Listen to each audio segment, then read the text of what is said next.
So this is a super easy way to eat more lemon and get more goodness out of the whole lemon.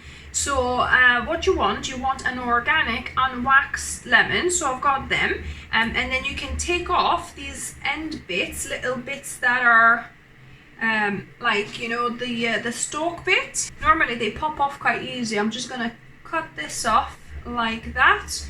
And this one is a little bit old lemon, so it's got a little bit of dark here. And I've got a container. You could use Ziploc baggie as well. So yeah, just any bits that you wouldn't want to eat, like a bit of a wooden stem of the lemon. I've got that little bit on, not nice looking there, and the end there. And I'm gonna freeze these until they're solid frozen, and then I'll show you how to use them. So my lemons have frozen. Let's have a look. Yeah, they are solid. And now you can use this to grate a bit of that zestiness and that kind of zinginess on anything. So I've got here a salad, but you could do, you know, onto wraps, into smoothie bowls, onto pasta, wherever.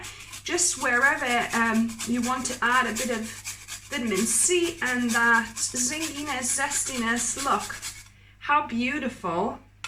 It's really easy to grate some. So do a little bit more. As you can see, it's frozen solid through. So we're getting some zest and a bit of the actual lemon in there as well. Beautiful. And then once you've finished with that, you don't need to use it all at once. You could put it back into your container and put it back into the freezer to grate some more the next time.